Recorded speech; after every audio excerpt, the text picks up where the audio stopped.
2025 পর্যন্ত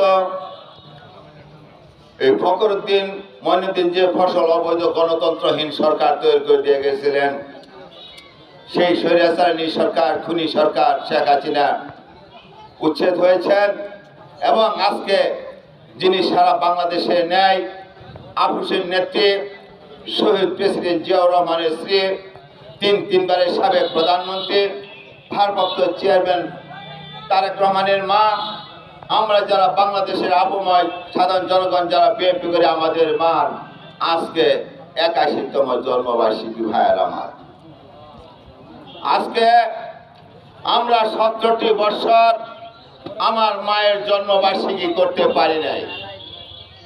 কেন করতে পারি নাই? ওই ভারতের দালাল, ওই শেখ হাসিনা সরকার, অবৈধ সরকার, ওই 15 আগস্টে কারো জন্মগ্রহণ করা বলে পাপ। কারণ জন্ম মৃত্যু আল্লাহ পাকের হাত, যে কোনো সময়, যে কোনো দিন, যে কোনো অবস্থায় মানুষ ভূমিষ্ঠ হবে, এটা আল্লাহ পাকের বিধাতা খেলা। শেখ হাসিনার ভাষা কি? ওই ভারতের ভাষা কি? 15 আগস্ট খালেদা জিয়ার জন্মবার্ষিকী পালন করা যাবে না।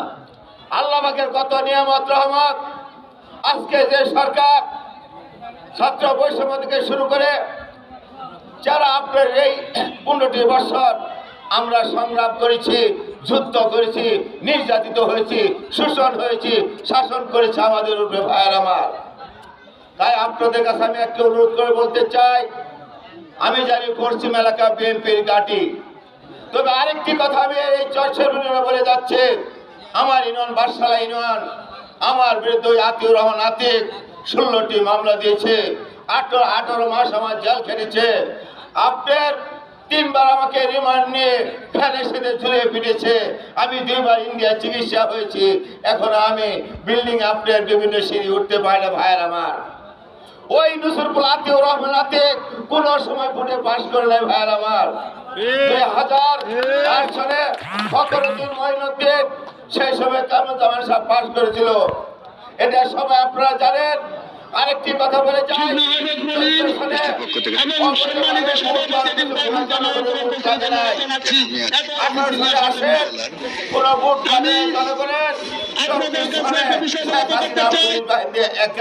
নির্বাচন করেছে ভাইরা। তাই একটি কথা আপনাদের মাঝে বলে যেতে চাই, ওই আতিউর রহমান আতিক পূর্ব এলাকার কোন আওয়ামী লীগ দাঁড়াইতে পারবে না ভাইরা মাঠে।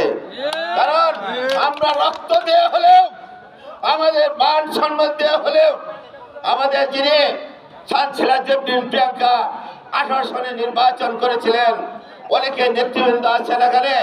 আমরা যেমন চ্যান্সেলর জেফরিন প্রিয়াঙ্কাকে রাস্তায় নিয়ে ভোট চাওয়ার জন্য গিয়েছিলাম, সেই সময়ে বাংলাদেশের লেলীয় এই যে পুলিশ বাহিনী, ডিবি বাহিনী, আমরা যারা তার সাথে গেছি তারাও আমাদেরকে অ্যারেস্ট করেছে। ভাইয়ের আমার, এখন কি সেই শেরপুর জেলা ভারপ্রাপ্ত চেয়ারম্যান সৎ নিষ্ঠা 2জন ব্যক্তিকে দায়িত্ব দিয়েছেন কমিটি করার জন্য। একজন হলো আলহাজ অ্যাডভোকেট সিরাজুল ইসলাম সাহেব, আর যিনি আমার নেতা, আমার বারশালা ইউনিয়নের গর্ব, যিনি সবার রাজনৈতিক গুরু মরহুম একেএম সাইফুল ইসলাম কালাম সাহেবের, ওনার আত্মার মাগফিরাত কামনা করি আমি। কারণ ওনার হাত ধরেই আমি এই বিএনপিতে এসেছি। ভাইয়ের আমার, তাই আপনাদের কাছে আমি একটি কথা বলতে চাই, ওনার সন্তান সৎ নিষ্ঠা একেএম অধ্যক্ষ মামুনুল হক পলাশ, তার কোনো বিকল্প নেই। ক্যান্ডিডেট হিসেবে যদি ভারপ্রাপ্ত চেয়ারম্যান চ্যান্সেলর জেফরিনকে দানের শীষ প্রতীক নির্বাচন যদি প্রতীক দেয়, সকলেই যাতে আমরা এই শেরপুর সদর 1 আসনে দানের শীষ প্রতীককে জয়যুক্ত করে পারি, আমরা সবাই একত্রমত ঘোষণা করব। কারণ আমরা এমপি সাথ দায় আমরা পাই নাই। কারা পাইছে? ওই যে অবৈধ সরকার, গণতন্ত্রহীন সরকার, ওই আতিক আর আপনাদের সুর সানুটা হয়। কোনো অসুবিধা নাই, কারণ আমরা জেল খাটতে শিখেছি, মার খাটতে শিখেছি, আমাদের কোনো ভয়ভীতি নাই। তাই আপনাদের কাছে আমি একটা অনুরোধ রাখবো, আপনারা সাইদুল তালুকদার আছে এবং কি মোহাম্মদ ইসলাম পেয়েছি সব আছে, এবং আমার 14 বড় ভাই শহীদুল ভাই আছে, আপনারা কিন্তু বিএনপির নেতার দিক দিয়ে খুবই শক্তিশালী। তাই আমি আপনাদের কাছে দোয়া চেয়ে যাতে আমি আপনাদের সহযোগিতা করতে পারি এবং আপনাদের সাথে থাকতে পারি, এবং কি পূর্ব এলাকার দিকে আমার 14 বড় ভাই শহীদুল ভাই, আপনি পূর্ব এলাকা খেয়াল রাখবেন, এই বলে আমি আমার সংযুক্ত